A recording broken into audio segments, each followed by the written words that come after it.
Okay, it is 4 o'clock. We can now get started. All righty. Good afternoon and welcome to the ASDB board meeting. I will call the meeting to order at 4 p.m. Brittany, you want to do roll call? Linda Bove. Present. I'm present. Colette Chapman. Not present. Lynn Davison. Do we have the people? Okay, there she is. Michael Gordon. Not present. Sue K. Kneifel. Present. Katie Cinco. Present. And Earl Terry. Present. Thank you. Moving on to 1.2, call to the public for agendized items. I have one request. It's from Elizabeth Rouse.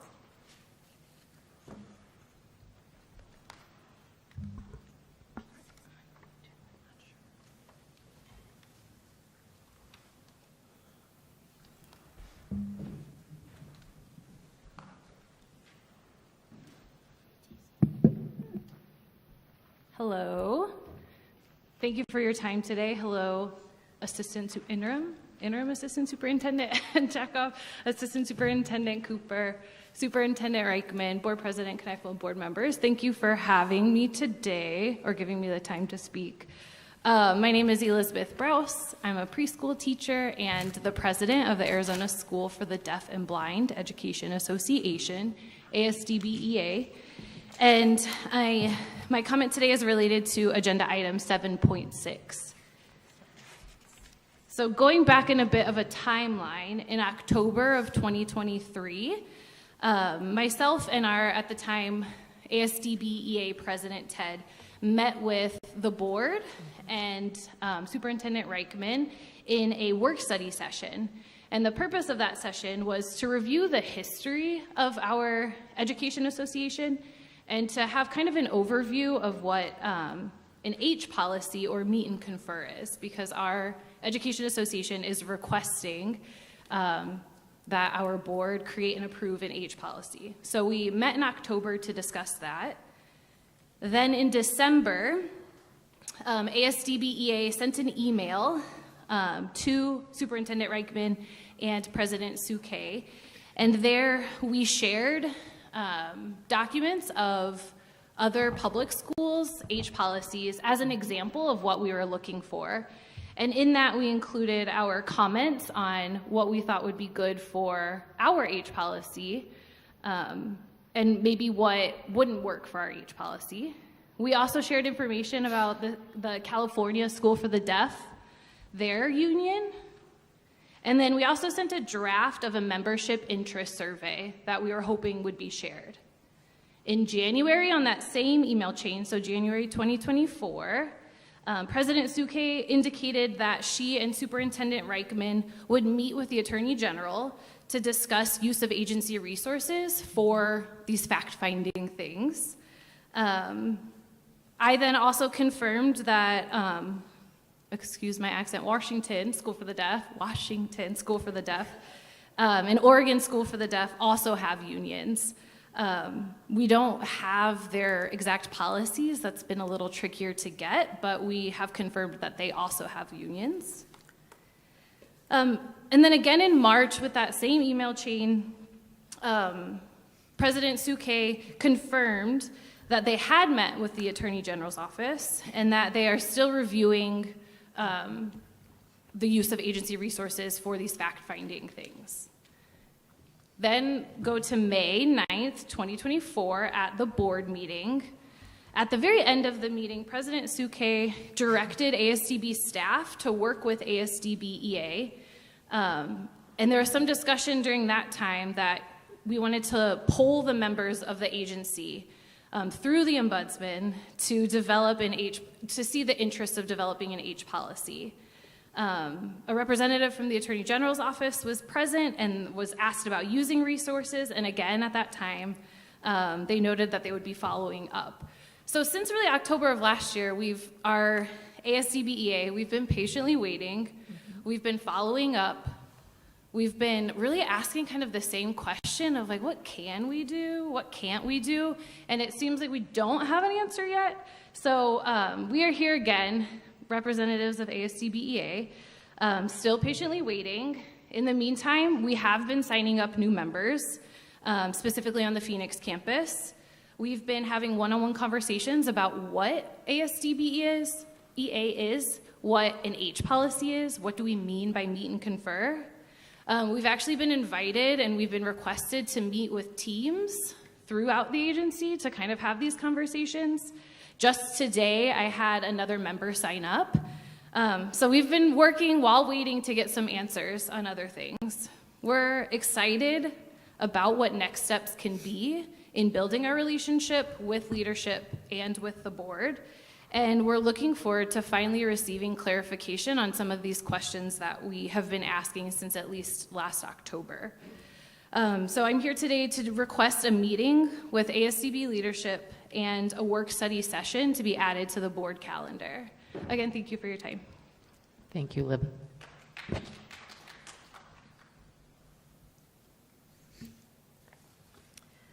That's all. That's all? Okay.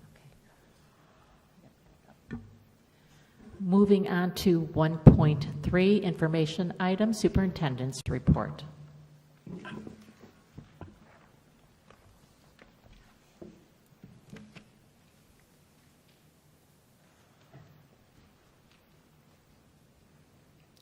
Good afternoon, President Kneifel, members of the ASDB board, Acting Superintendent Katchoff, Assistant Superintendent Cooper, and community members. Welcome. We're so glad to have you here at the July 11th, 2024 regular board session here in Tucson. It's still really hot, even in Tucson, but we are here, and it's a beautiful AC in this building. I'd like to start my report with a very brief story. And this story is about three fish, and the three fishes' names are Plan for the Future, Plan to Think Fast, and Wait and See. So one day, the three fish were in their pond, and they overheard a rumor that there was a fisherman that was going to come the next day and cast his net. So the first one said, plan ahead, said, I'm going to plan for tomorrow, and I am going to swim upstream just a ways so that I don't get caught. And the second one said, well, I'll think fast. That's my plan. And the third one says, I don't really feel like handling this right now. I'll wait and see because I'm lazy right now.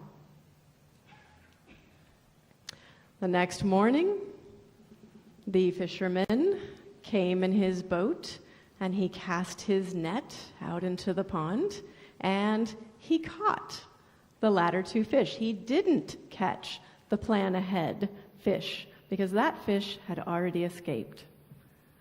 But he did catch the other two. And Think Fast immediately thought, I'll roll over and show my belly, and he'll think I'm dead. And the fisherman saw him and said, this fish is no good. I don't want him, and picked him up and threw him back in the pond. But the third fish was caught, and he was brought to the market and sold. So, in times of danger, you need to either plan ahead or you have to plan to think fast. So this afternoon's theme is going to be planning ahead.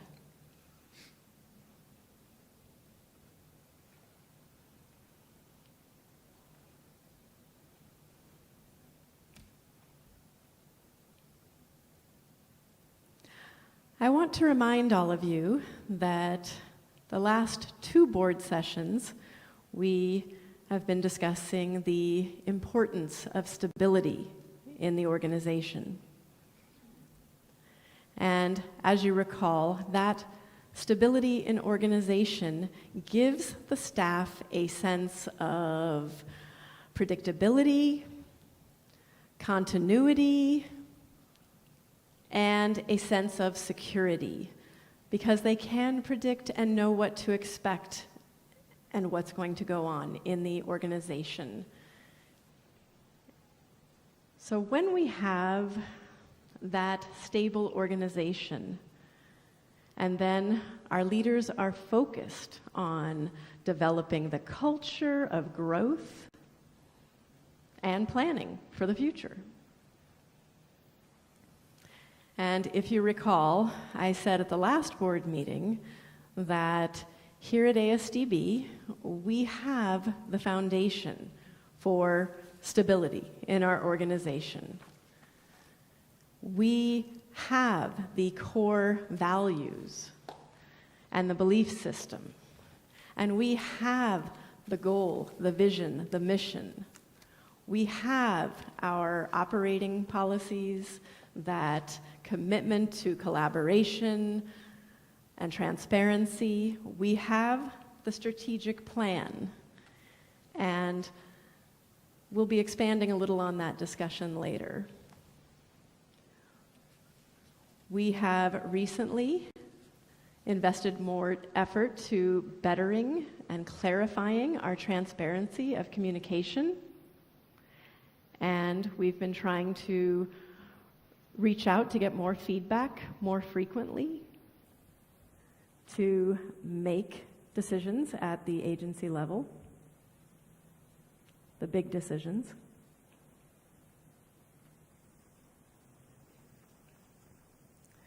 So as you look at planning for the future, I'd like to touch on 6 things. First of all, and most important, is the strategic plan. And you, the board of 2024, you developed last in 2021, you developed a strategic plan, and we're in the 4th year, and we have the 4 pillars. It's excellent in communication and relationships, outstanding student development, superb organizational culture, and effective resource management. Everything we do is our planning in the future, and it includes those 4 pillars. And how we strategically plan that right now.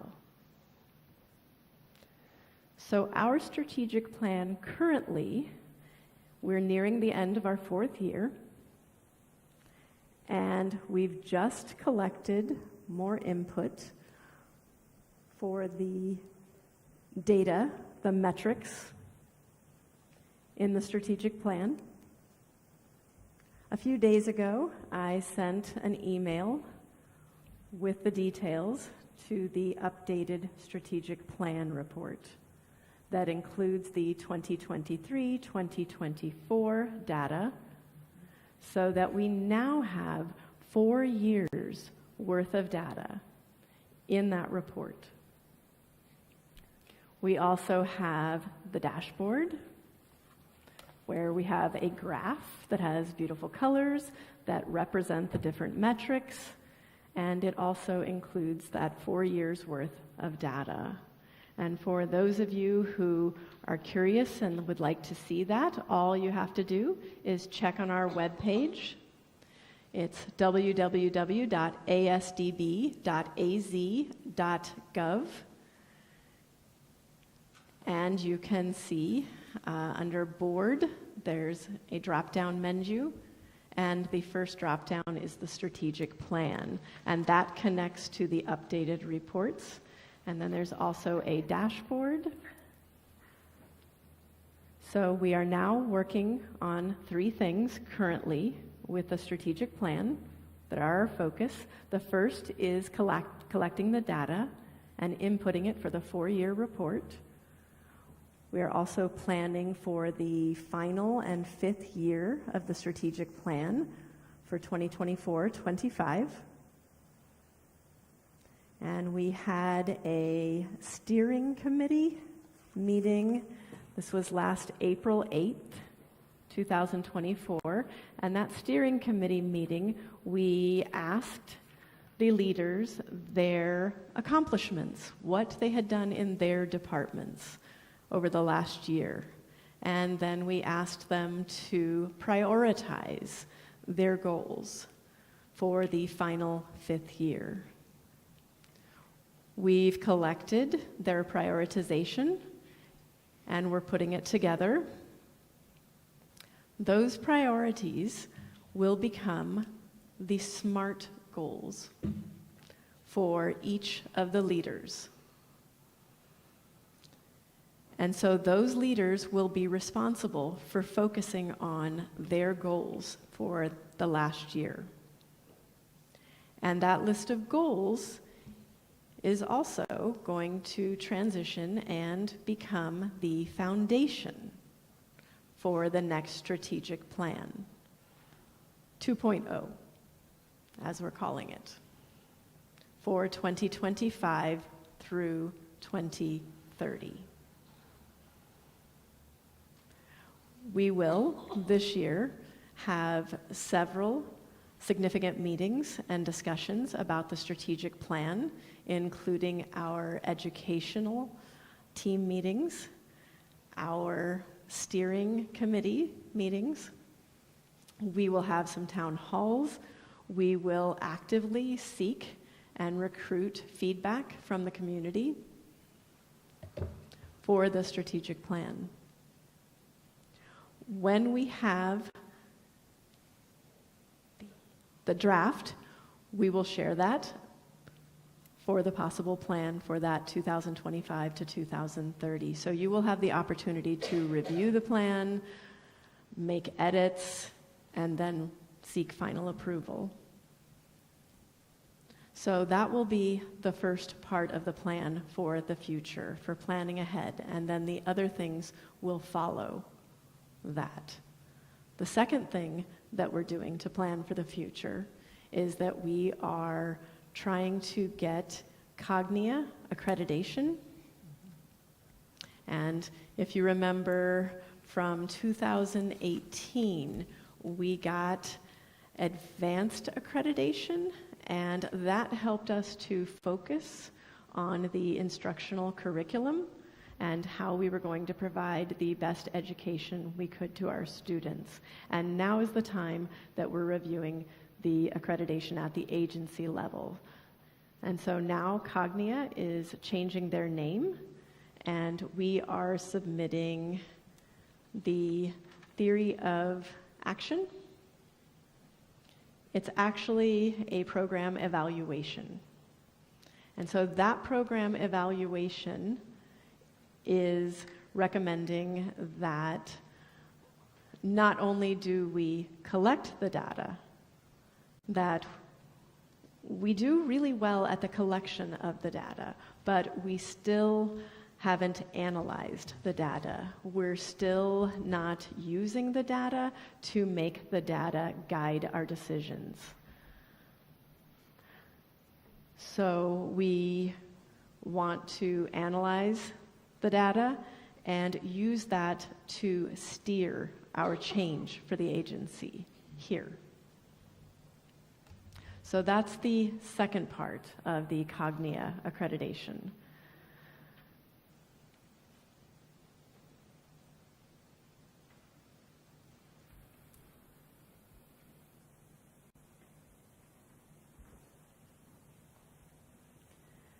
The Master Facilities Plan, we're calling it MFP. As you remember, on May 2nd, you had a work study session and you were able to learn about the concept, the redesign of the Tucson campus and the Phoenix campus changes.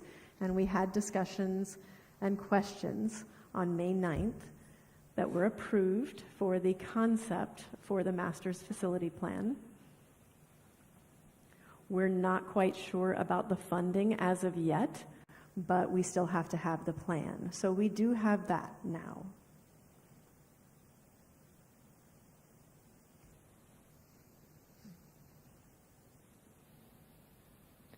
Maybe you've noticed, maybe you haven't noticed, that we've been doing a lot of organization here at ASDB within the last year.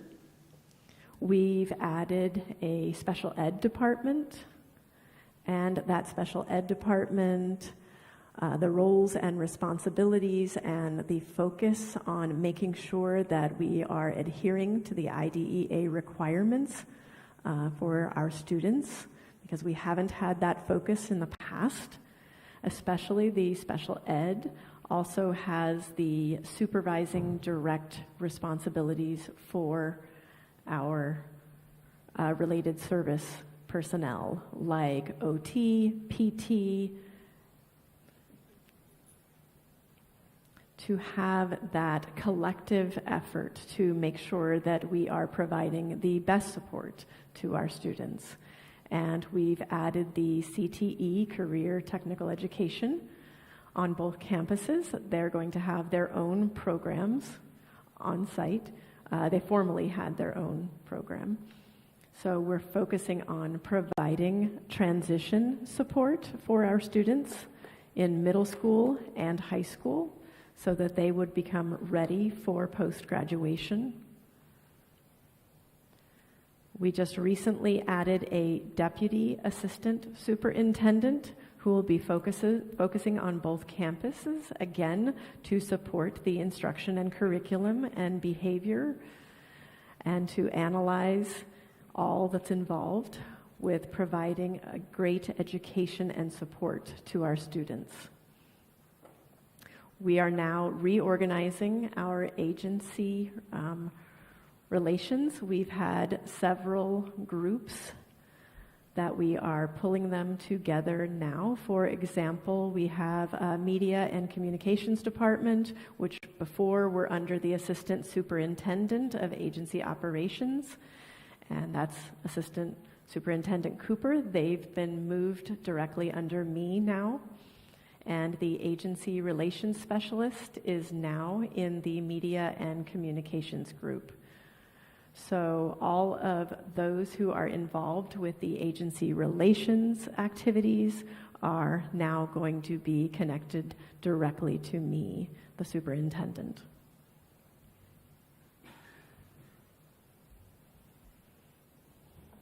The budget is the fifth important part of our plan for the future.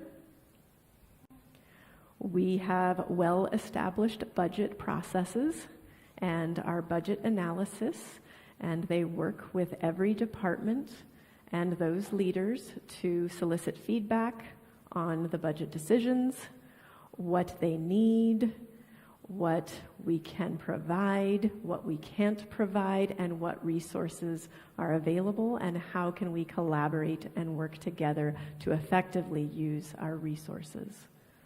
So that process has been well established for the last 4 or 5 years. And what's unique in this year is, for the first time in our experience, we have a budget reduction, a shortfall that's coming from the state. So our budget for the general funds has been reduced by about $900,000. And we are planning and preparing. We have analyzed and we are figuring out how we are going to reduce some of our expenditures. The Assistant Superintendent Cooper has been meeting with the governor's office. We'll meet with them next week to propose our budget reduction plan. So that is part of our planning for the future as well.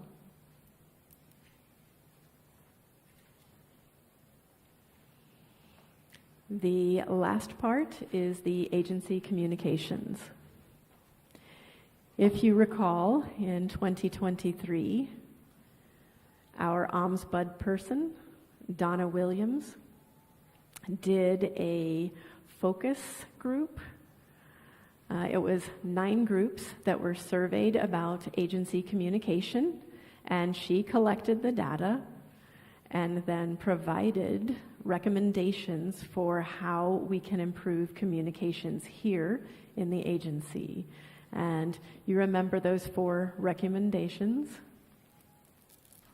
is to develop a communication plan, to provide opportunities for imperative, explaining better the board roles and responsibilities, and more visibility by the superintendent.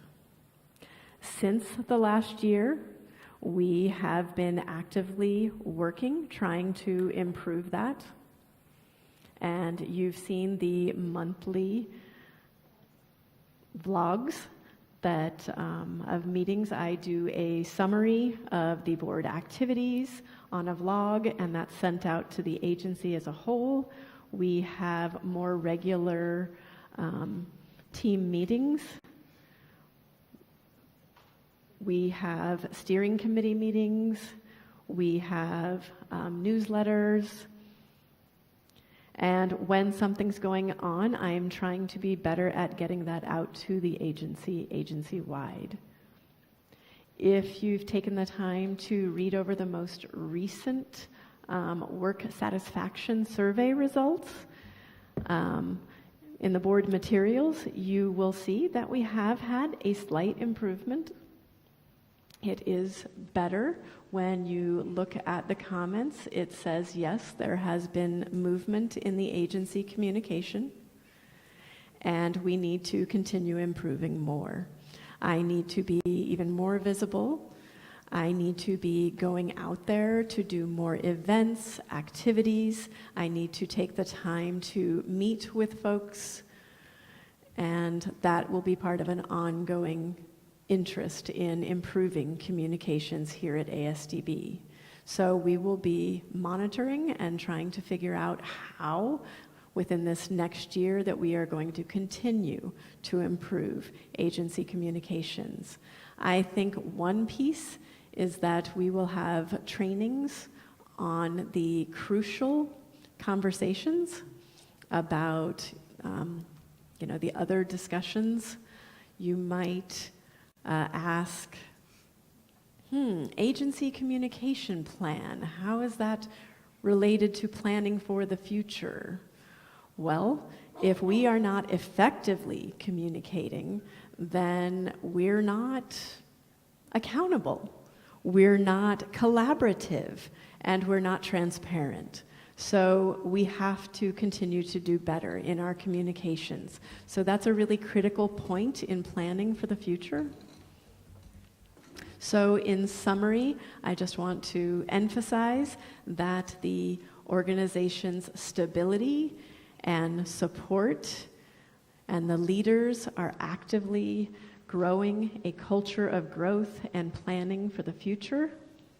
And right now, our team leaders here are the best ever. I have full confidence that they will guide the agency into the future. So, thank you. I will accept any questions now. Any questions for the superintendent? Thank you, Annette. Oh, yep. Lynn?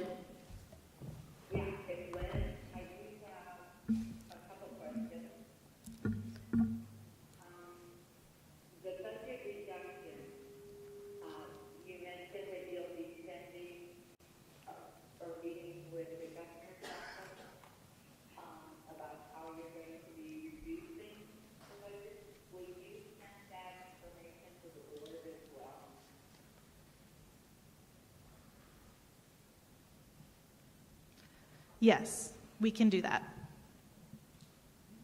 And one more thing. I would like to suggest, if you are interested in our budget, please join our finance committee. The board does have a finance committee, and right now it has 2 members.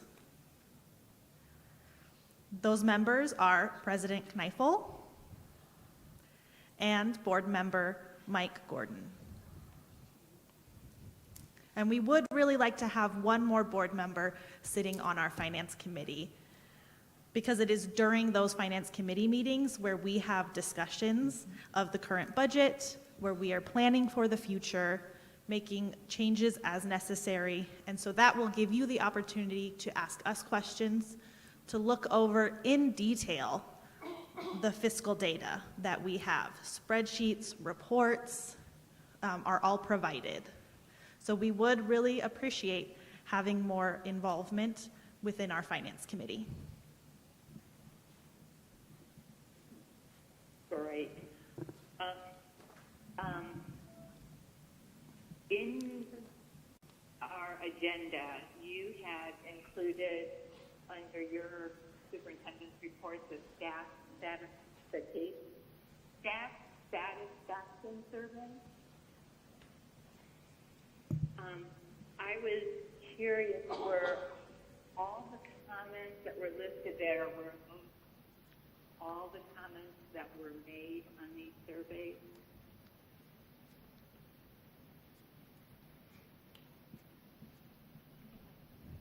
So the comments that are in the summary are reflective of the staff comments. It is not an all-inclusive list of every comment that was made. We had 360 staff respond to the survey, and most of them did provide comments. So we're talking about pages upon pages of comments if we were to include everything. And our agency relations specialist did review and pull out a representative sample of all of the comments. I just wanted to make sure that it was reflective of all the comments that were made, and was curious about how those comments were chosen. I did ask for a spreadsheet with all comments, and I do have that for each year in the past as well. And I've included the information for this year. So if you would like me to share that whole spreadsheet with the board, I can do that.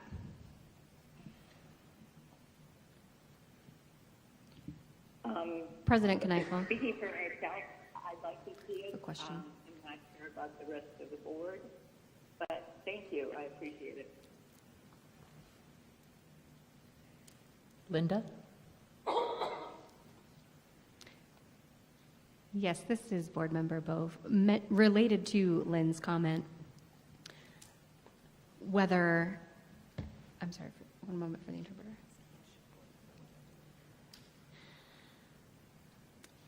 If you could reach out to each of us and ask us whether we want all of that information or not on an individual basis, that would be appreciated. Thank you. Any other questions or comments? Oh, sorry. This is Board Member Bove again. Back to the finance and budgetary information. I am still learning the new board doc system. I'm not quite used to it. And I did see a comment in there that caught my attention. I don't have a strong intuitive grasp of what happens in the Finance Committee and what that committee actually does or what their function is. I know you've been talking about reductions in areas. I couldn't actually find that information just yet. It's some homework for me, but I was wondering if anybody, Mike or Suke, who are on that Finance Committee, could make a comment about that. I'm going to defer that to Shayna or to Kim to see if that's going to be addressed in either of the reports today. Yes, in my verbal report, I will be addressing the budget reductions. Perfect, thank you. Yeah, so I wasn't quite able to find that information in board docs, but if we can be directed to that, I will keep an eye out for it next time. Thank you. Any other questions for Superintendent Reichman? Okay, then we are moving on to 1.5, information item, Assistant Superintendent, 1.4, sorry. Assistant Superintendent of Curriculum and Instruction Report, Interim Assistant Superintendent Katchoff. Thank you. Good afternoon, Board President Kneifel, Superintendent Reichman, Assistant Superintendent Cooper, members of the board, and members of the community. This afternoon, before the board meeting, I had an opportunity to meet with my team. And before I start my report, I do just have to say how impressed I am with how they continue to collaborate and work with each other, not only to better their programs, but to better this agency as a whole. The conversations aren't always easy, but we continue to focus on these conversations as a team, and I'm truly in awe and proud to continue to work with them. We have so much expertise here at ASDB, and I'm just truly, I sound like a broken record, but I am truly lucky to work with them. 3 of my team members are not here today because they are on vacation with their family. So in case they're watching, Jennifer, Paul, and Scott, stop. You're on vacation, the meeting's recorded. Watch it on YouTube when you get back. So it is July, which means back to school in all of our mindsets here in Arizona. As mentioned in the board report, this summer we did have over 60 agency staff participate in summer projects in preparation for this upcoming school year. Some of these projects included the Sign Language Proficiency Interview Training, Google Boot Camp, focusing on essential academic standards, positive behavior interventions and supports, the bilingual grammar curriculum, unique learning systems, thinking maps, the 6-phase model for student learning that sticks, and the impact cycle for instructional coaches. For those who did not participate in summer projects, July is still here, and hopefully all of you are looking forward to returning, and I'm looking forward to welcoming you back. As Annette mentioned, we are excited to have Rosie De La Cruz joining the agency, and she is here with us tonight. Welcome to the agency. This has been her first week with us, and I'm sure it's been a whirlwind as she learns not just about ASDB, but about Arizona and Tucson and all the intricacies here in Maverick, Arizona. By bringing in Rosie and having this position, it ensures that the agency can be hyper-focused on teaching, learning, and behavior again at our 2 campuses. It also allows me to really focus on our early learning program, our itinerant programs, our deaf programs, our blind programs, and our SPED department. There's a cliche that if everything's a priority, then nothing's a priority. John Cotter, who's a world-renowned author and consultant for change processes, once said that to execute any new or different strategy, you need to have a sense of true urgency among as many people as possible. I don't think that can happen if everyone is feeling an excessive and ubiquitous urgency all the time. As we focus on items like the teacher shortage, not just in the day schools, but across our early learning program, interpreter shortage, shortages in the itinerant programs, as well as our aging buildings and some of our financial constraints, I think it's crucial that as leaders we prioritize and continue to build genuine relationships articulate our vision, and map a path forward so we can focus on what needs to be a priority. By bringing Rosie in this year, it'll allow us time to continue to build our collaborations across departments while focusing on two things that need to remain an urgent priority, no matter what changes within our context. And those two items are teaching and learning. Hopefully, it'll also help people feel less excessive urgency in other areas of the agency.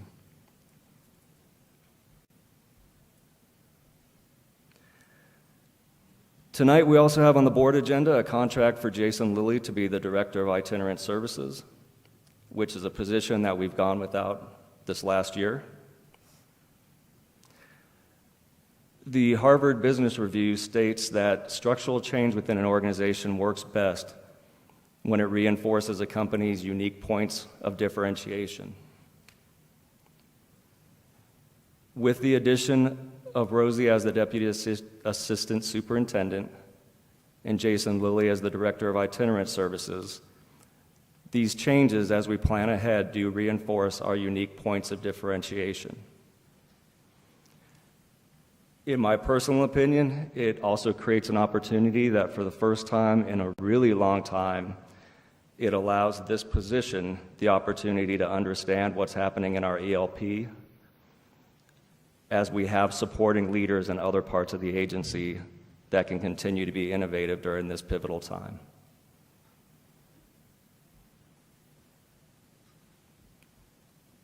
As Annette mentioned, by adding some of these changes, it provides the agency a different context and structure to take into consideration when planning what to do when addressing this Assistant Superintendent of Curriculum and Instruction position next year. And hopefully all these moves really do prepare us for the future.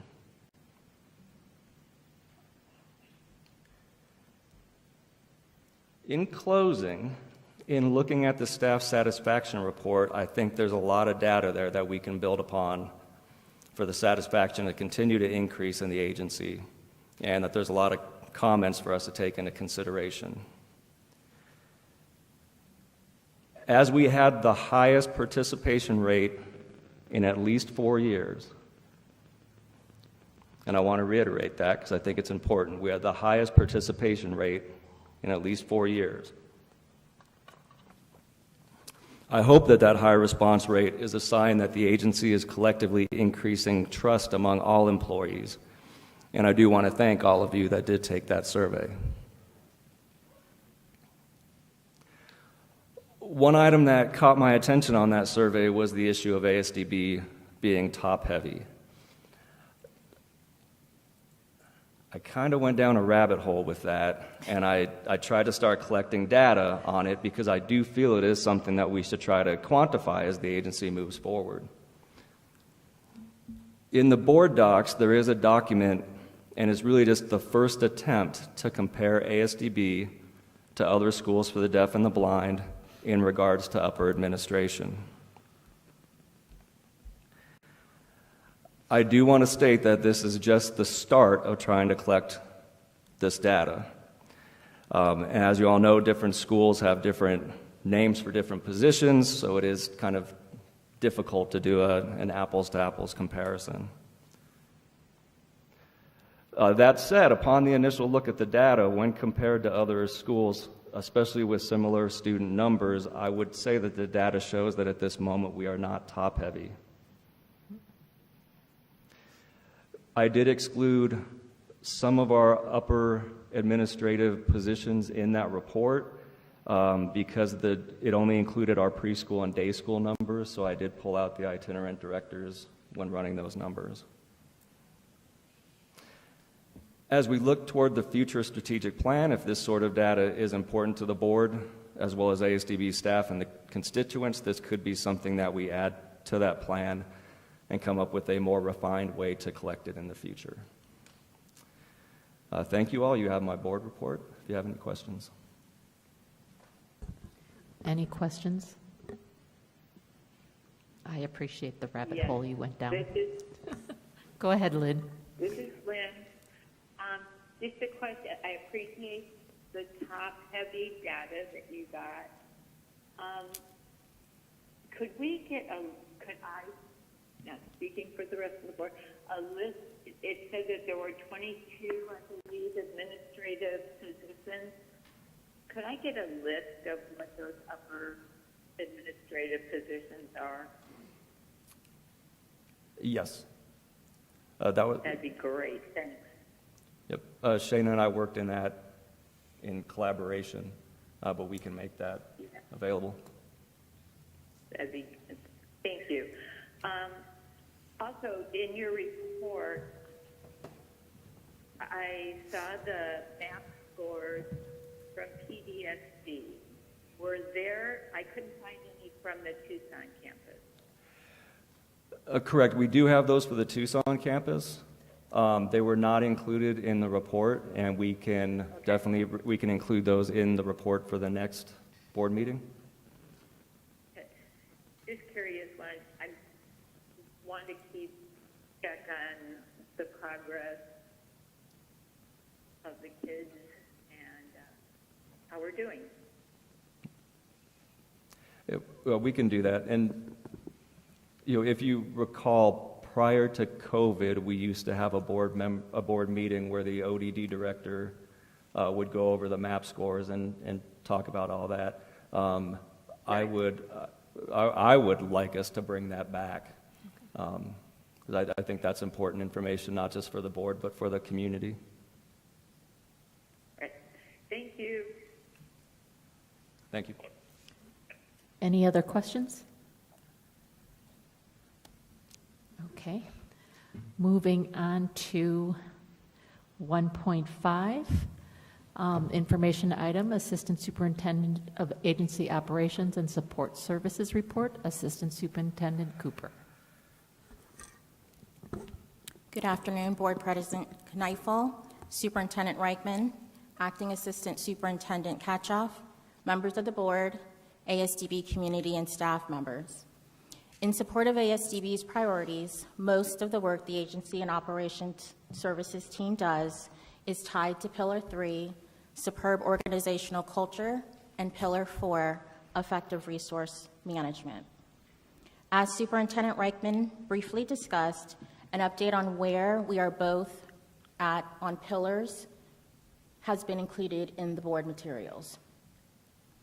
Before I provide an overview of the work the Operations and Support Services team has been doing these last couple of months, I wanted to mention that the 6-month follow-up the Auditor General's Office has been working on since March 2023 is still ongoing.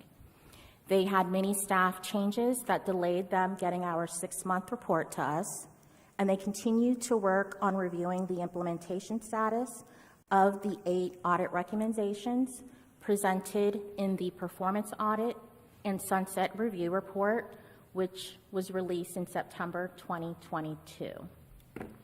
Our educational consultant, Melissa DeVries, has been doing a great job as our central point of contact and lets the various staff know when a new request has been made from the auditors and subsequently provides them with the information. We hope that the Auditor General's Office will complete their follow-up work within the next few weeks so that we all can get an update on the efforts to implement those recommendations. As it relates specifically to the Operations and Support Services team, the IT department is actively working on improving our cell phone coverage and planning a full agency-wide Wi-Fi replacement project. Now that the school year has ended, the Student Information System Data Team has also been conducting a post-mortem analysis of our first year of the SIS rollout. The rough draft of our master facility plan, as Superintendent Reichman has mentioned, has been delivered by our contracted vendor, LEA, and is in the final review process. We expect to have that completed by the end of July, and it will be released and published in August, roughly, on our agency website. The Human Resources Department continues to work actively on staff recruitment, and as a matter of fact, we have recently made an offer for the HR recruiter, which is expected to begin in their position within the next couple of weeks. And we also have recently hired an employee relations analyst within the HR department as well. The department has been working on pushing out the pay increases beginning July 1st for teachers and July 21st for all staff members who are eligible for the 2% increase or a step increase. And those were approved in the last couple of months in our January and March board meetings. The HR team will send each of the staff members who is impacted by the increase a salary increase sheet within the next few weeks. The Operations and Support Services team also has been actively working on identifying ongoing cost reduction measures, implementing accountability controls, and creating operational efficiencies. However, as the team focuses on how we can better provide the support and resources needed to serve our staff and students this year, some of the most difficult challenges continue to face the agency. With that said, concerted efforts have been made to ensure our fiscal position continues to be transparent. And as you all are aware, the agency's budget is published online and the financial data is presented to the board prior to each meeting. Additionally, prior to each board meeting, there is a finance committee meeting, as previously mentioned, with board members Kneifel and Gordon, and it is open to the public to attend. During this meeting, the financial data is reviewed and discussed thoroughly and is led by our Director of Business Services. Our processes are continuous, inclusive, transparent, and progressive. Similar to the budgeting process in prior years, each department director and principal is expected to provide their input and have active engagement in our budget planning processes. So it's no different this year for fiscal year 2025. A few years ago, we made the process more of a collaborative approach by asking each department to submit their budget requests rather than business services telling each of them what they had available to spend. This approach has given each of our agency leadership more input and hopefully allows them more flexibility in identifying what their spending needs are for their respective program areas. It is expected that each department review and discuss their budget requests with their staff prior to providing the information to the budget team. Although that may be expected, we are aware that the processes may not always trickle down to all staff for them to provide input. As you are already aware, and we continue to talk about, the state's deficit is about $1.5 billion and has impacted our budget authority. We have received initial amounts from the state on our agency operating budget, and for this year, our total funding sources is roughly about $60.4 million. For ASDB, the budget reduction of about $900,000, which is 3.45%, is reducing our $25.1 million general fund. So for 2024, our operating budget within our general fund has been roughly $26 million. So with that budget reduction of about $900,000, we're down to $25.1 million. The business services team has identified reductions to our operating budgets and will be using some of our cash reserves from non-appropriated funding sources to help balance the budget. Most of the expenditure cuts to the general fund that the budget team has initially identified primarily impacts the agency administration departments, since those areas within instruction cannot necessarily be cut because it would undermine some of the educational services that we provide to our students. And that's required per the student's individualized education program. We will be doing across-the-board cuts for each agency administration department, roughly of about 5%, and we will be restricting purchases to only essential items. We'll also be looking at limiting in and out-of-state travel, and we will continue to review vacant positions, those that are primarily funded through the general fund. We are continuing to monitor the agency's headcount to stay within our headcount cap of 864 positions, and some of those payroll expenditure reductions will be addressed through attrition. We have been reviewing every vacancy before requesting approval to recruit and refill the position, and we are also asking for more specific justification when a staff member is asking to add a new position. We also continue to review where we can further make reductions in contracted services, such as for food services, nursing, our related services staff, and transportation. And we are also reviewing the need to reduce purchases of capital equipment, as well as whether or not we can make any reductions to any capital-related facility projects. However, we are being mindful that if we cannot resume any of those normal spending as it relates to capital items or projects, that it will cause issues when it comes to deferred maintenance, which means more costly solutions in the future. But both spending and revenue issues need to be addressed, and regardless of our general fund reduction, all state agencies are experiencing this, so it's just not ASDB. With that said, there continues to be quite a bit of fluctuation in our staffing and resources, and some I don't necessarily think understand that some of our resources is tied to student enrollment. It's not just general funds that the agency receives. So as you may have seen through our student count, our reductions, it is causing an impact on the amount of revenue we're generating within the agency.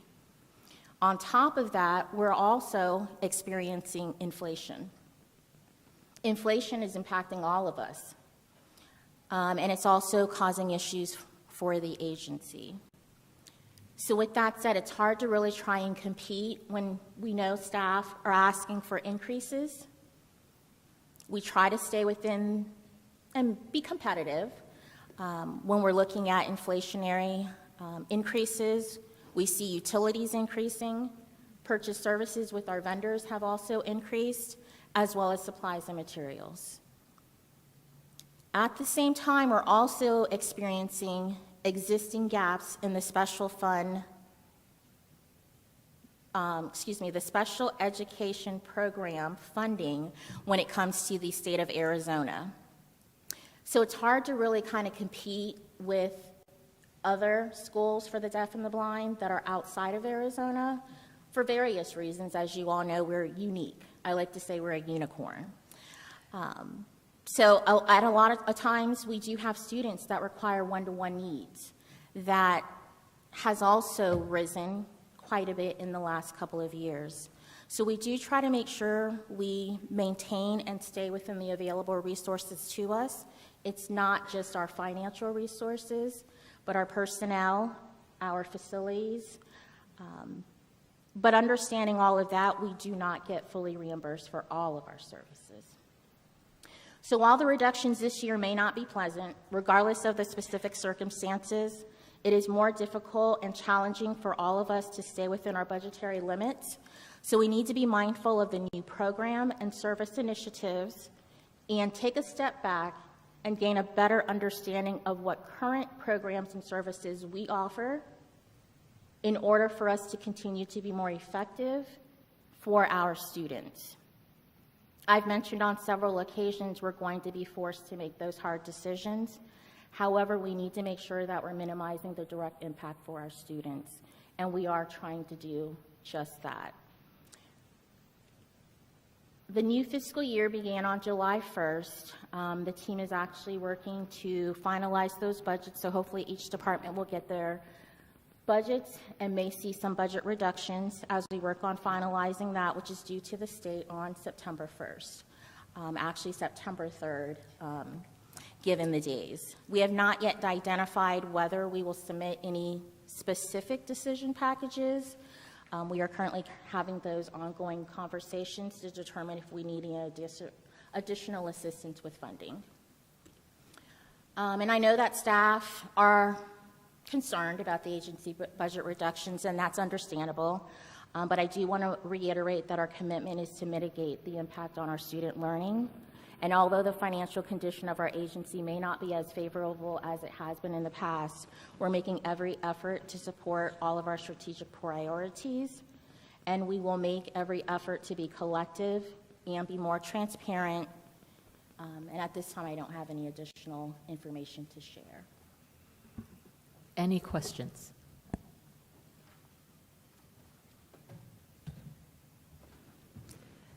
I just want to say that when I started on this board, we did not even get a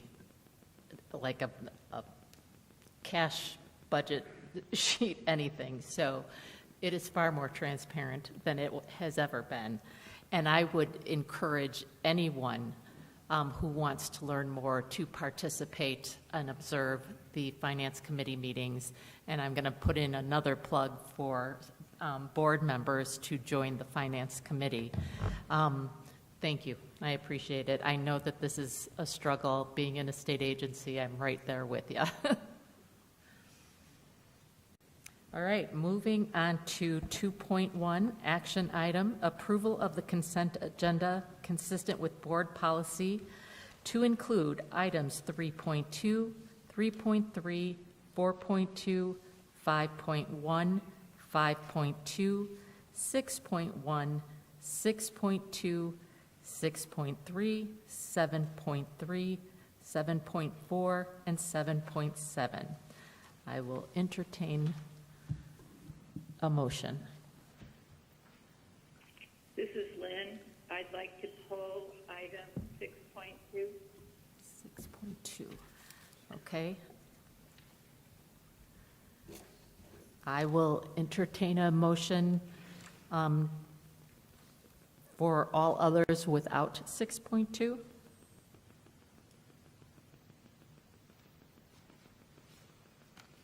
So moved. Excuse me, this is Board Member Terry. I'm looking over that list, and I'm not sure if that includes policy H. We don't have a drafted policy H at this point. Okay. Okay, thank you. So I have a motion. Do I have a second to approve the consent agenda items as listed except for 6.2? I'll second. All those in favor say aye.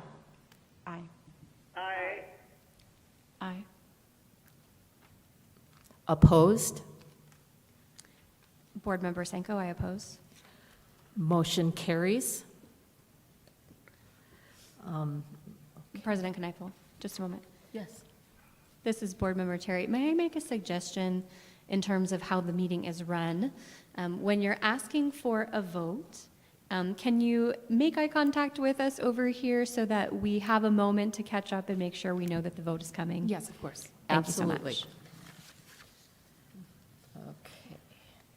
So moving on then to 6.2, that was pulled from the consent agenda.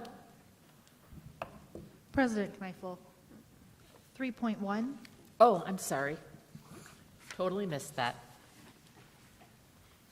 3.1. Oh, I missed two of them. Thank you. Action item, approval of new district agreements, interim assistant superintendent Katchoff. So we do have potentially a new agreement. If you have any questions, please let me know. Any question on the approval of new district agreements? If none, I would entertain a motion to approve or not approve this.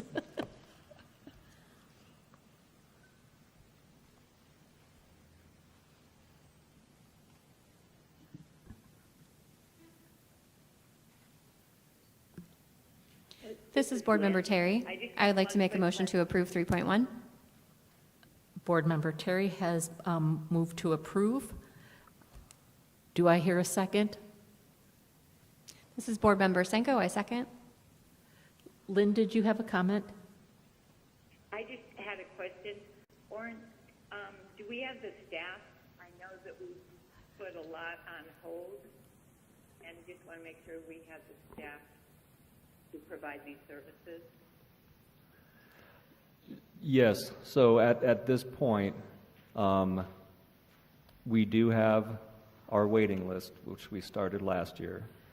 As the 3 regional directors look over that and look at staffing, they do decide who to have new contracts with.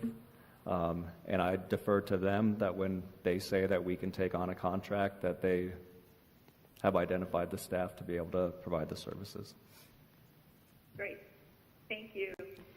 Okay, I have a motion and a second. All those in favor say aye. Aye.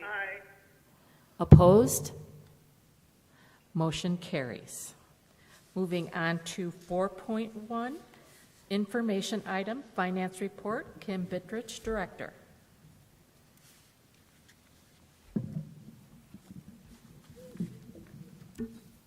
Shouldn't have touched it. Good afternoon, Board President Kneifel, Superintendent Reichman, Assistant Superintendent Cooper, Acting Assistant Superintendent Takchoff, members of the board, and ASDB community.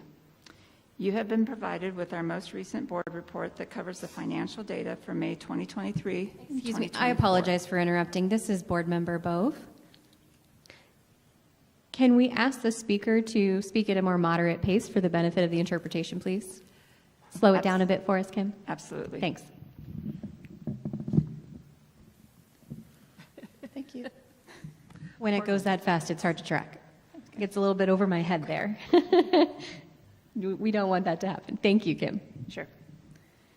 So you've been provided our most recent board report that covers the financial data for May 2023-2024. That data was covered in more detail at our most recent Finance Committee meeting held on Thursday, June 27th, with Board President Kneifel and Board Member Gordon. Also in attendance was Superintendent Reichman and Assistant Superintendent Cooper. The total student count provided in the board report for June 1st, 2024 shows 2,027 students compared to 2,173 students at this time last year. The total decrease of 146 students,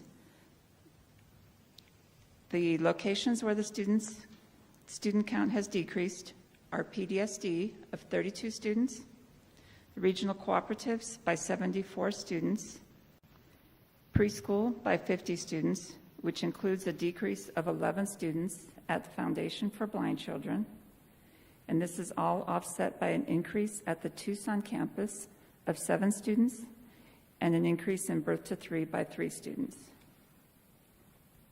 As of June 1st, we had 501 full-time equivalents, which includes 8.5 full-time equivalents at Foundation for Blind Children. At the time, we employed 715 staff. Only 152 are full-time 12-month staff. There are currently 167 vacancies across the agency that we are actively recruiting for. The highlights of the May 2024 financial report show the total revenue of $55.1 million was $500,000 lower than May 2023 revenue of $55.6 million.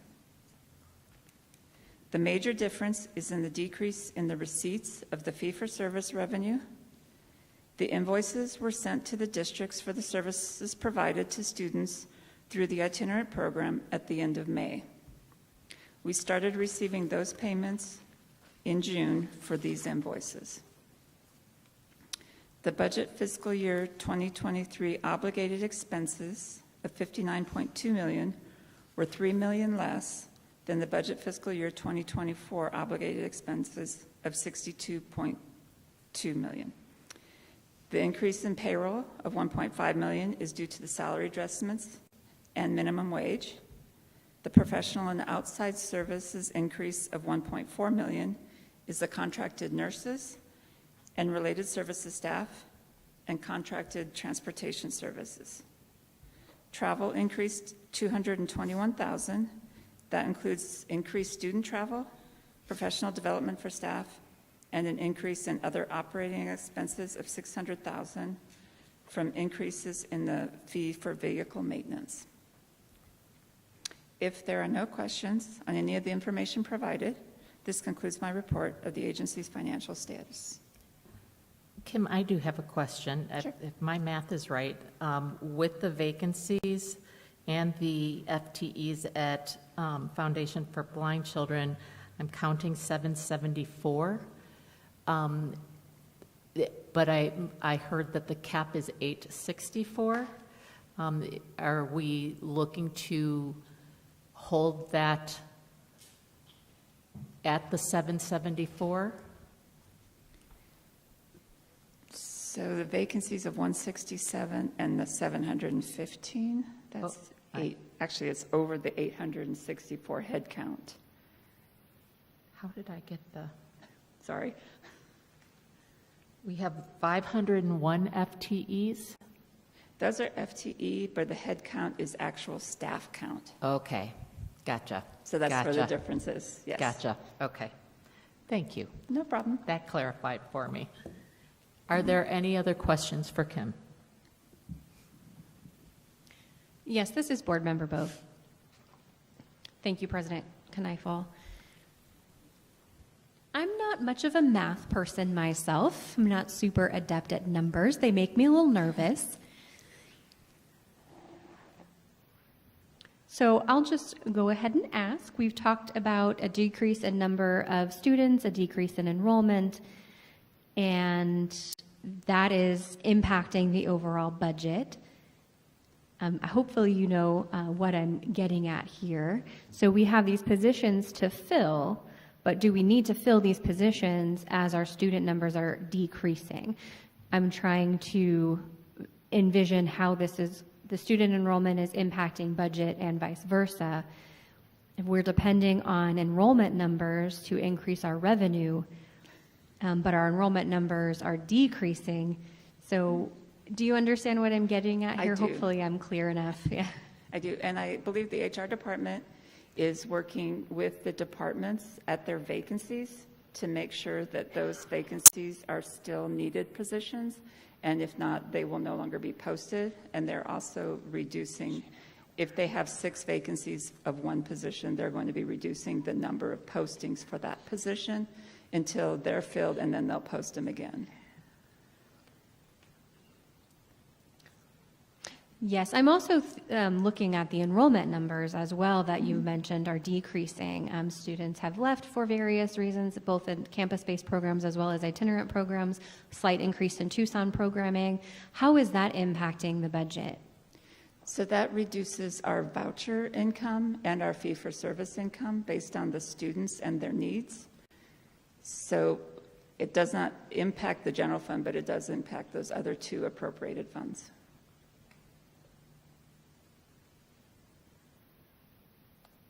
Right.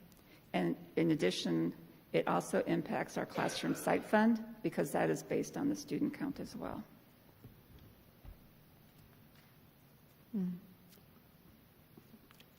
And any other questions?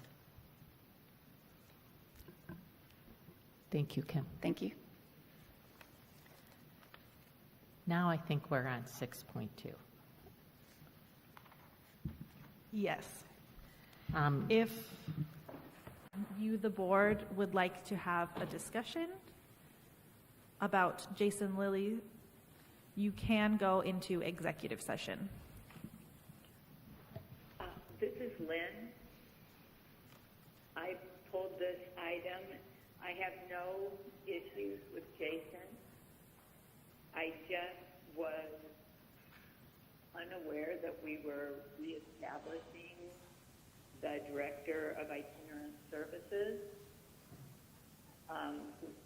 We had decided 2 years ago to eliminate that position, and now it's back. So it was just more clarification on the position, not Jason. Assistant Superintendent Ketchoff, can you speak to that, please? I can. So in this last year, we have not had that position. The 3 regional directors have been just wonderful as far as working together and collaborating as we try to continue to move toward a statewide model while honoring the differences that we have in northern Arizona, southern Arizona, and kind of central Arizona and Maricopa. Some of the bigger items that need to be discussed in some of those tougher conversations, they have had to table because if they're reaching a point that's talking about itinerant services and what the design can look like, things like tracking travel, if it gets complicated, in all honesty, they're then relying on somebody like me to come in and to be that decision maker on it.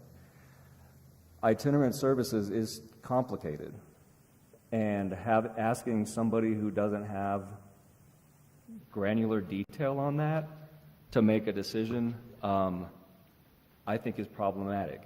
I think in the past we've seen that when somebody makes a decision about a program, be it itinerant program or another program, that they're not fully aware of, that it can lead to issues within that program, within staffing. So after a year of analysis, and as we look toward the future, and looking more toward a statewide model, the discussion was bringing back the director. And for at least the short term, we would still have 3 regional directors, just one would be the lead of the 3.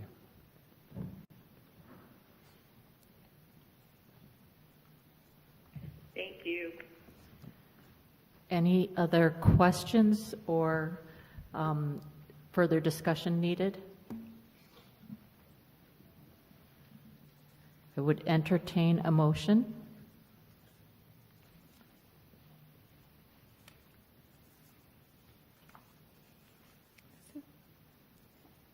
Just give me a second. This is Board Member Cinco. Give me 1 second. I need to fix a technology issue. My battery's died.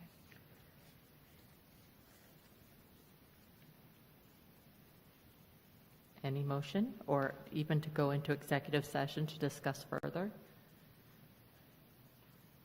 This is Board Member Buchanan. I'll make a motion to accept consent agenda item 6.2. This is Board Member Bove. I'll second that. All those in favor say aye. Aye. Aye. Aye. Any opposed? Motion carries. Moving on to agenda item 6.4, information and discussion item regarding the lawsuit filed by George Martin.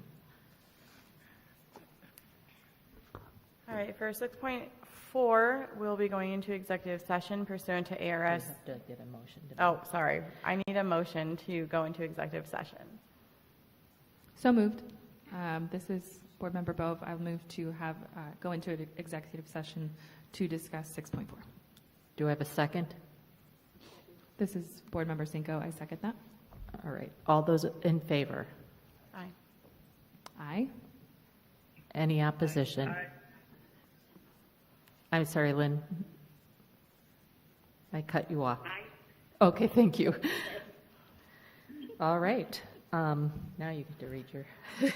Pursuant to ARS 38-431.03A3 and 38.431.03A4, the board may go into executive session, which will not be open to the public, for discussion, consultation, for legal advice with the board's attorneys, and to consider its position and instruct its attorneys regarding to the public body's position and pending or contemplated litigation as it refers to this item. Okay, so we will go into executive session as of 5:19. If we'd like to take a quick 10-minute break at this point before beginning executive session, we can do so. And can you direct us where we will be opposed to having this? That Over way. there. Thank you. All right, I'm going to bring my little...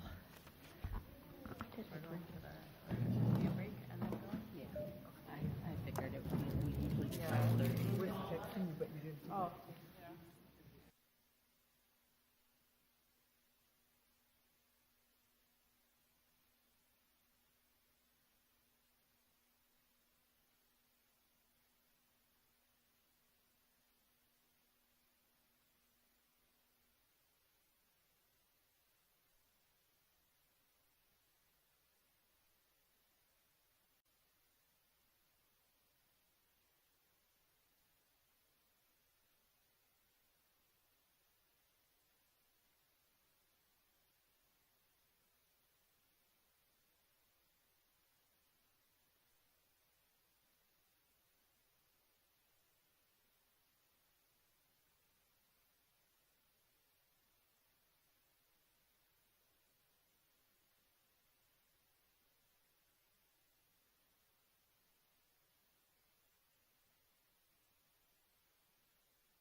we have the people back? Do we have the folks on the phone? Colette, Lynn? Yep, I'm here. Awesome. Okay. We are back in session. Moving on to agenda item 7.1, information item, Ombudsperson report, Donna Williams, Esquire.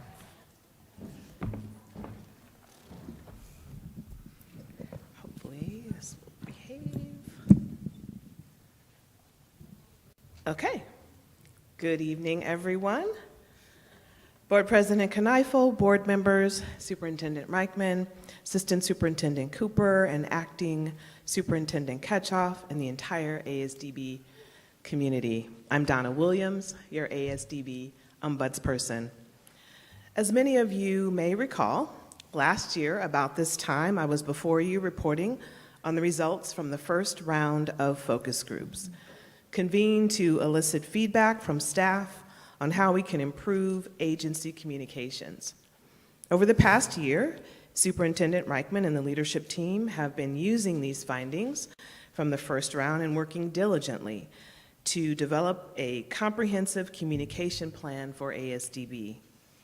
With almost a year engaging in this work, we wanted to get a pulse on how it's going, so earlier this year, we invited prior participants back to share their feedback.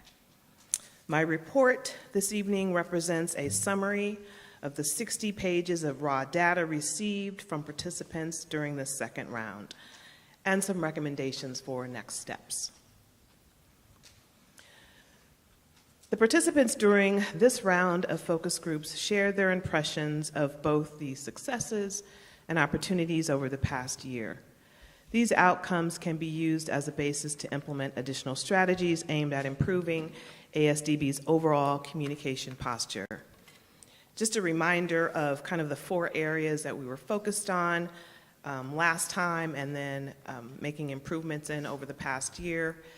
Those would include developing a comprehensive communication strategy, also providing meaningful opportunities for feedback, providing additional information regarding the board, and then increasing visibility for our superintendents.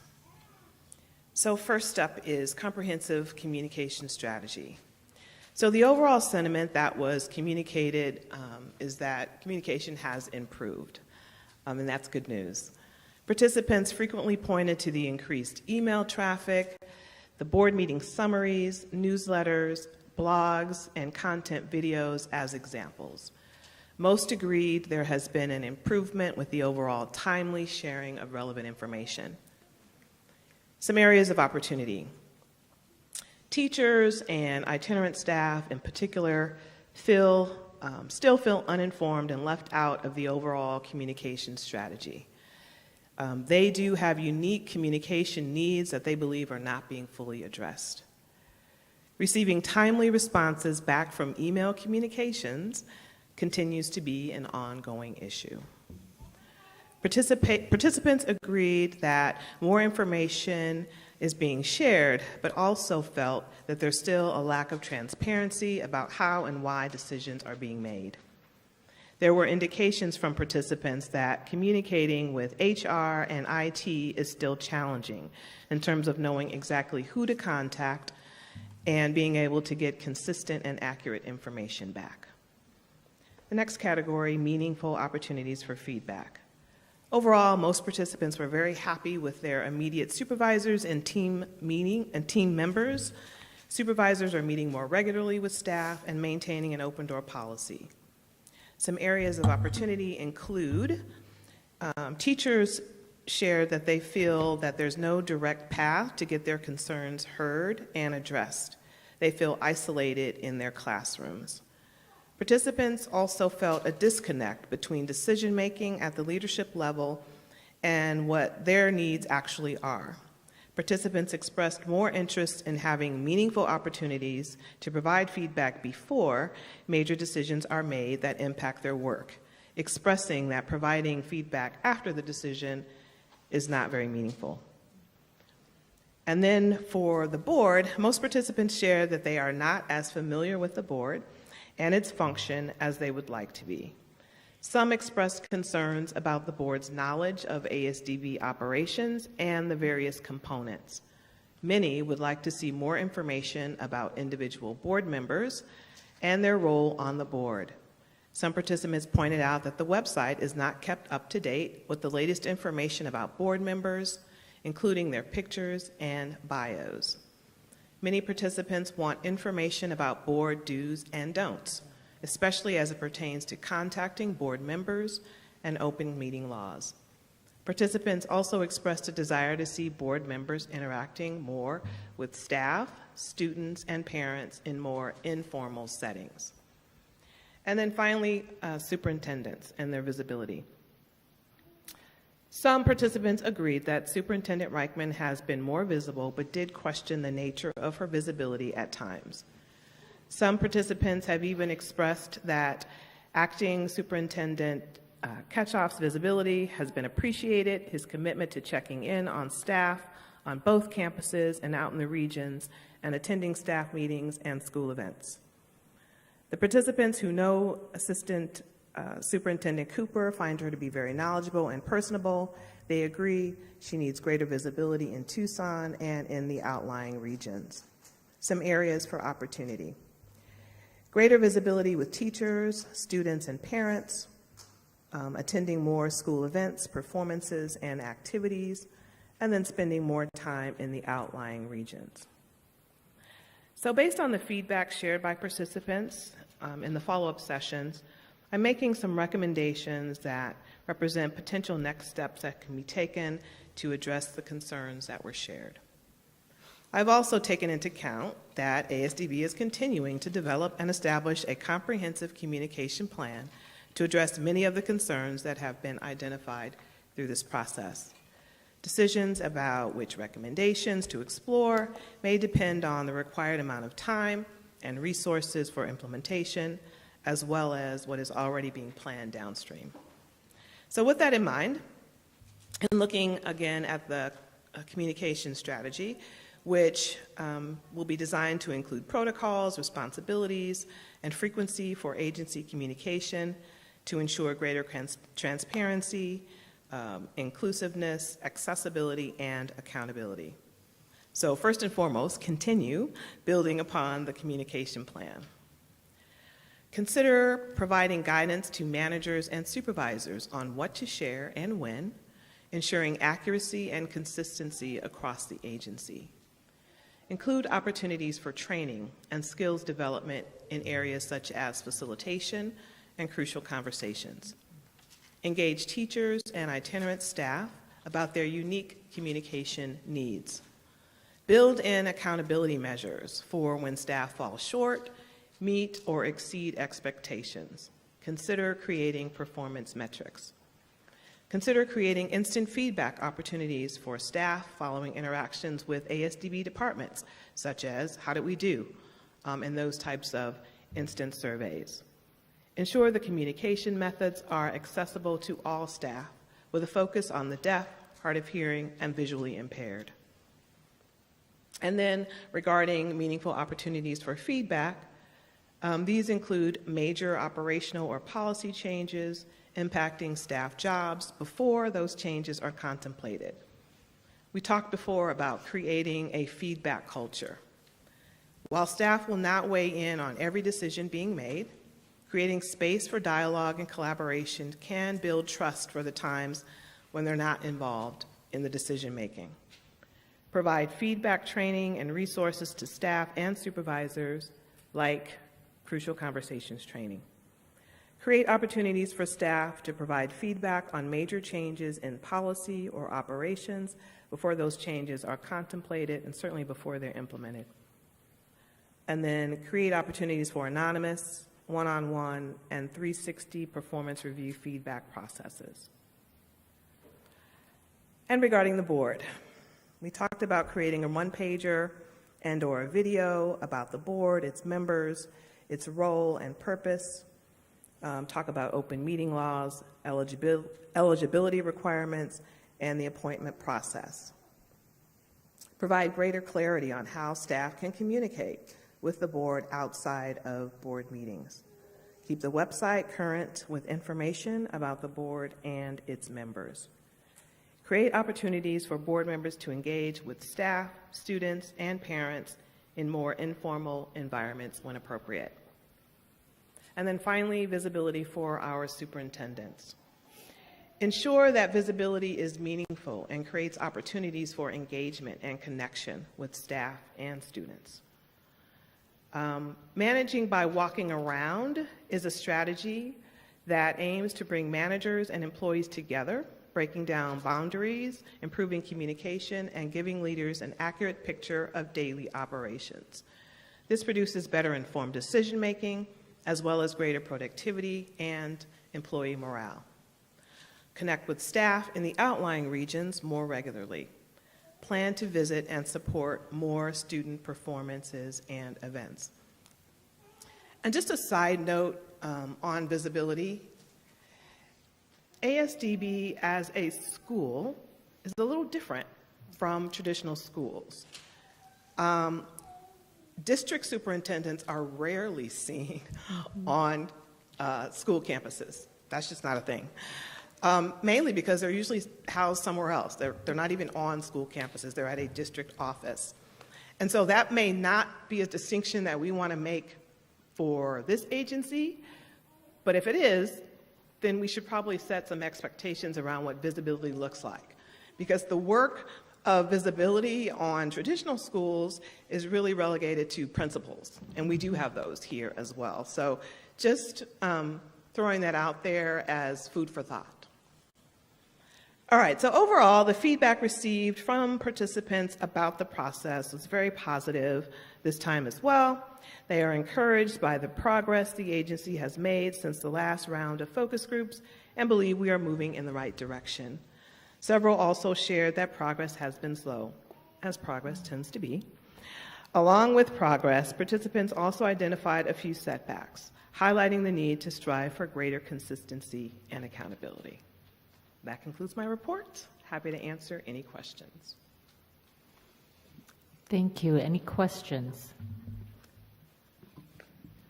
Yes, this is Board Member Terry. Can you talk a little bit more about the anonymity or you mentioned anonymous and one-on-one evaluations. Can you talk more about that? In terms of being able to offer feedback? Oh, yes, that is what that was about, yes.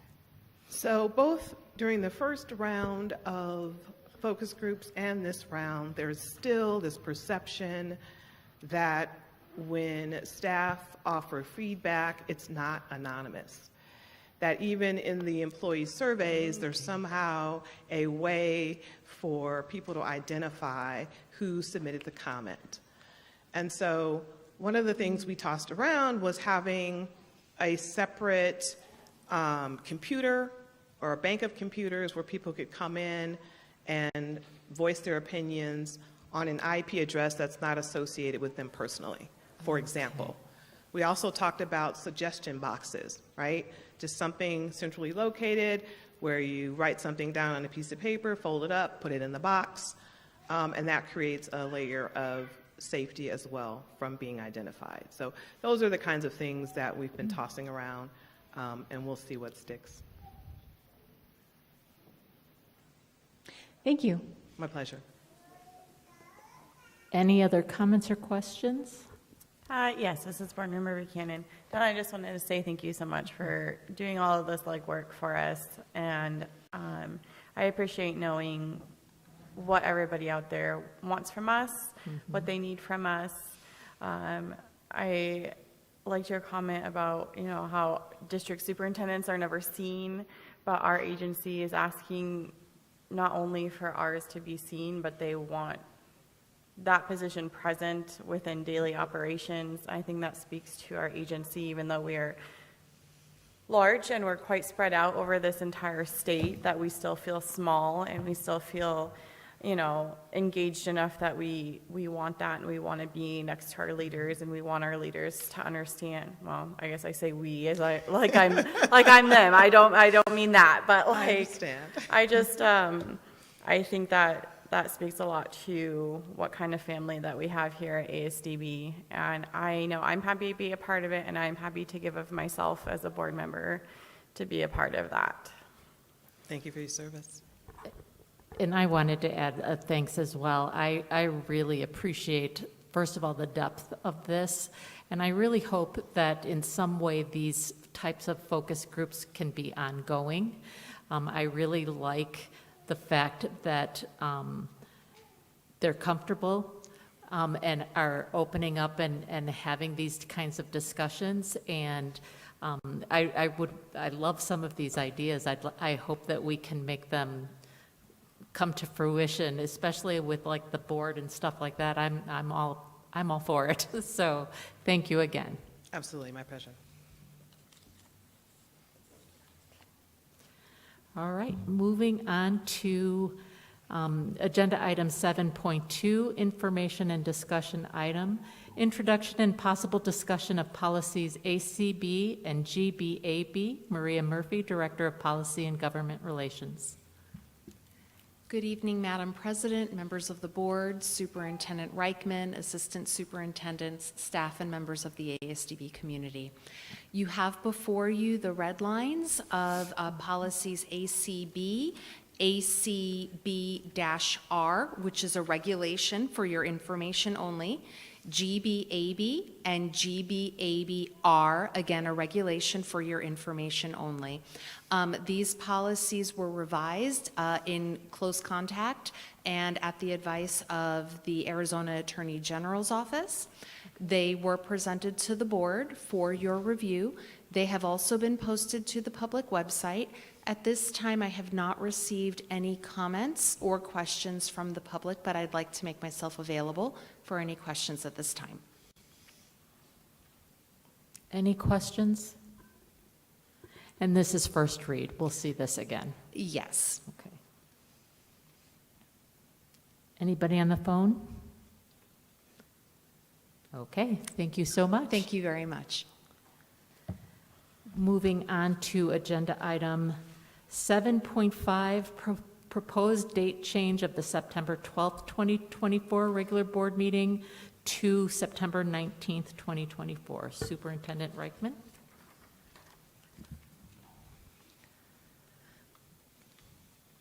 This request is to move the board meeting by 1 week in September for the regular board meeting. The reason that we are asking for this change is because Leticia Cruz and other Debbie Lorenzo will be going to a training on the new database system, Diligent Community, excuse me. And that information is a new system that will be replacing board docs. So they would like to have the opportunity to attend this training. However, it does conflict with the regularly scheduled board meeting. So that is the purpose of the request. Do you need a motion in order to make this change? Yes. Okay, this is Board Member Bove. I would move then to change the date from September 12th to the 19th. I have a motion. Do I have a second? This is Board Member Cinco. I'd second. All those in favor say aye. Aye. Aye. All opposed? Hearing none, motion carries. Okay. Then moving on to agenda item 7.6, information, discussion, and possible action setting the calendar for the 2025 regular board meetings. So you have in Diligent the proposed board meeting dates. We're open to discussion and/or action. This is Board Member Bove. I would move to accept the calendar as proposed for 2025. I have a motion. Do I have a second? I'll second that. This is Board Member Cinco. I have a motion and a second. All those in favor say aye. Aye. Aye. Opposed? Hearing none, motion carries. Okay, moving on to agenda item 8.1, call to the public for non-agenda items. I have 2 calls to the public for non-agenda items. First one is Polly Brady Garcia.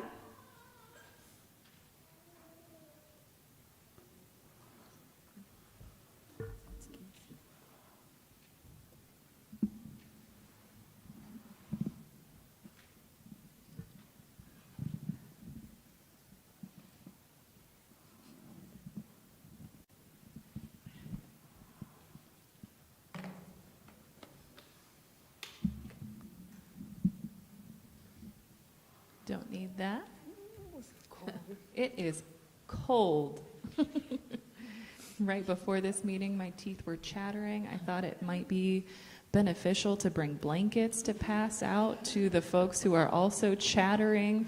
I am a bit frozen. Anyways, hello, Board President and Superintendent and Administration and other members of the board, friends, parents. Hi.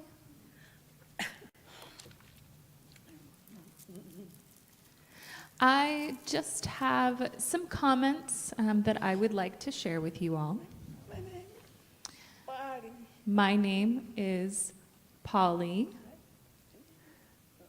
I picked that name when I was a little girl, and I was a member, or a student of ASDB 76 years ago.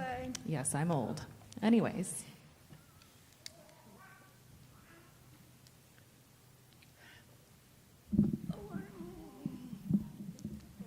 Oh, these are the worst glasses ever.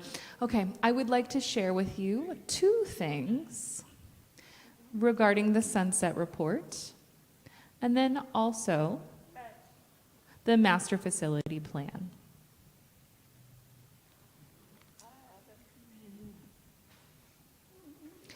As you may know, I have been looking into the Sunset Report starting in September of 2022, and then March, and then June of 2023, April of 2005, October 1st of 1987. I've been looking back into even October of 1972, and all the way back to 1912. The reason being is I want to see what has happened in prior sunsets and why we have the sunset review that the Auditor General is, so to speak, the watchdog, and things that we need to think about for how to improve the school, things that we may need to change. I haven't looked into all of the details, but rather I've chosen some of the most important things for us to consider for the sunset review, and then the school buildings that I have some concerns about.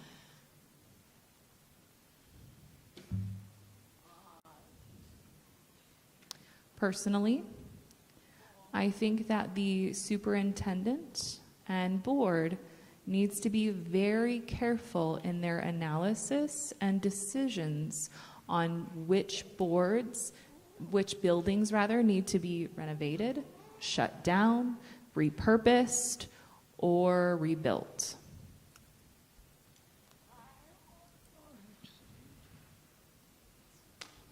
I've also looked into the facilities at our schools.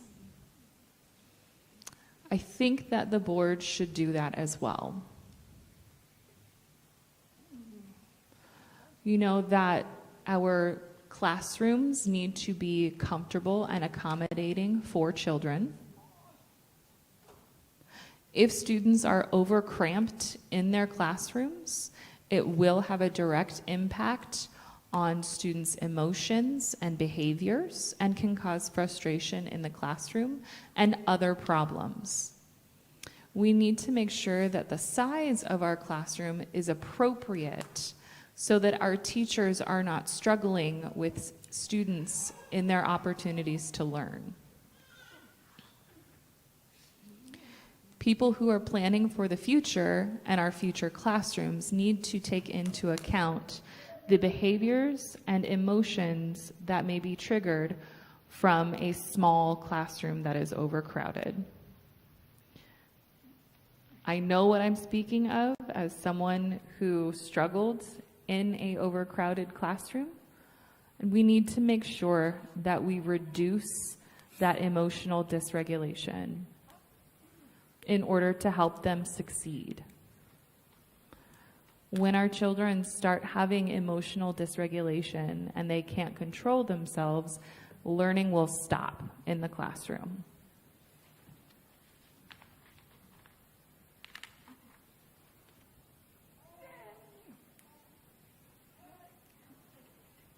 Likewise, with our facilities, when we're planning for the future for renovations or building new buildings or repurposing buildings, I think that it's crucial that our children get out of the classroom in order to reduce the level of frustration or exhaustion. Our students should be learning in other buildings or other places that are separate from their classroom and not just one long big building, which is what the Master Facilities Plan has proposed, both Plan A and B. I would prefer Plan B because when we have one long connected building, it feels like one space that you're stuck in. We have buildings around the campus, and it's important that our students get out of the classroom, breathe in the fresh air, and travel to the gym, to the library, to different spots on campus, whether it be to eat or to learn, because teachers, as well as our students, need some vitamin D. That's important for students.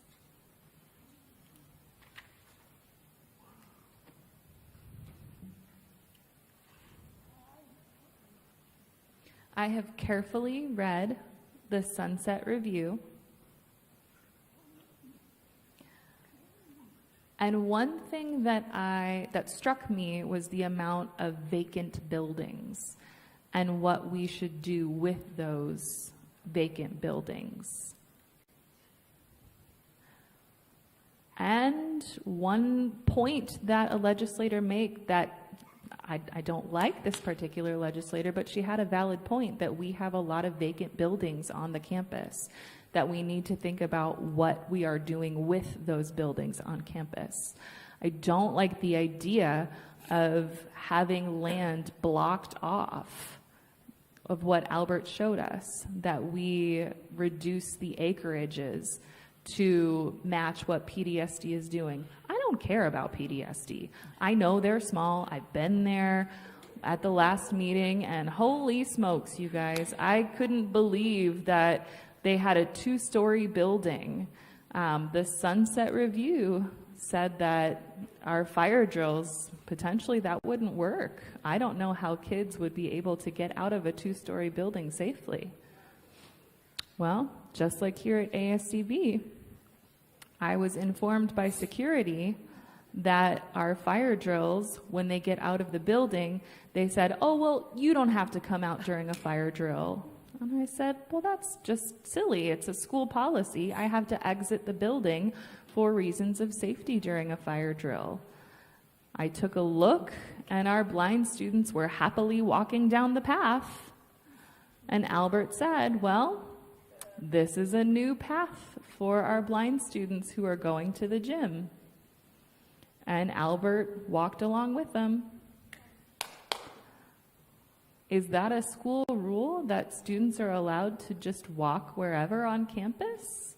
I was taught explicitly how to get out of a building and the appropriate place to go during a fire drill, where to stand quietly during a fire drill, and I think that it's important for our students to know and follow those rules during fire drills.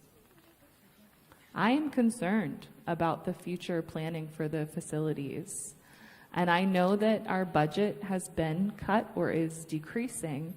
We need to think about what the future plan is for our school buildings, and also look into the Sunset Review and their 5 or 6 buildings that are vacant that they want to know what we're doing with. That's something that we need to think about. Please look into it. Thank you. One more thing that's important is if we make the wrong decision now, then the future of the school will blame each and every board member for making the wrong decision. So please be cautious and considerate about what's most important for our children's needs. Thank you.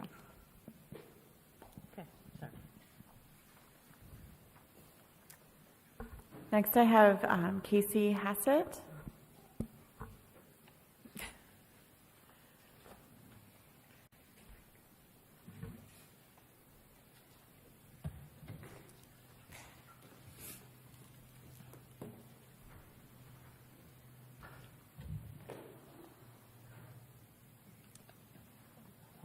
You need somebody voicing.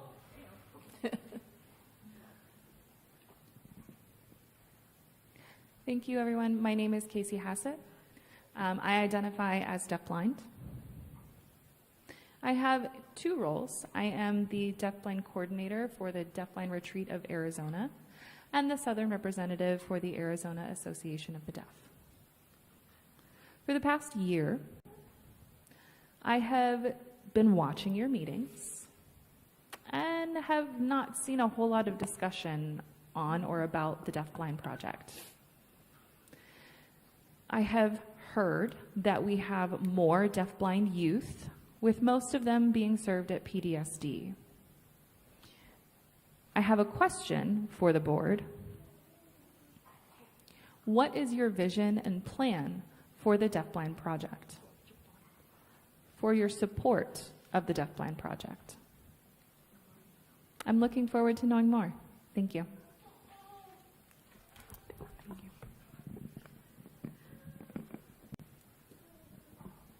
Okay, moving on to agenda item 8.2, discussion and possible action item, agenda items for the next regular board meeting scheduled for September 19th, 2024 in Phoenix.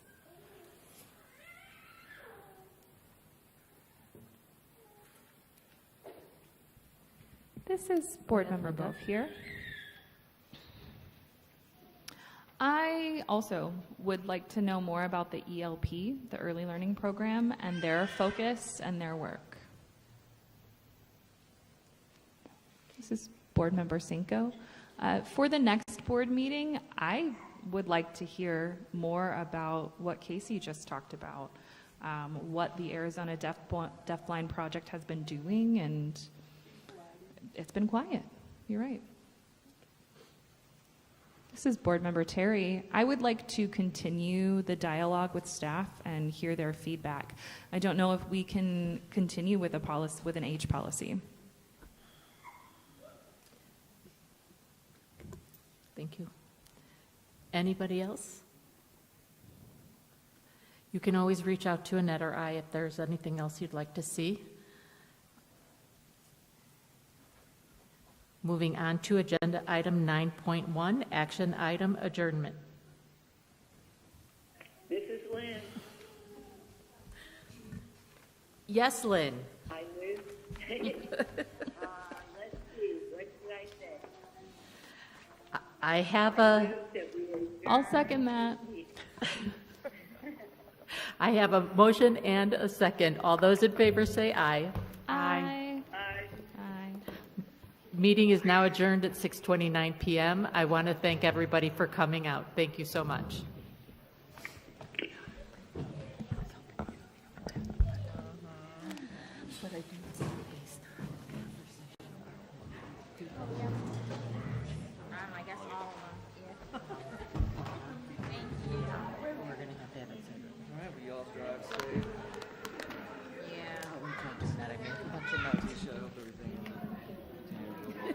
Sorry, My favorite. with this new wireless mic. We can find it. Yeah.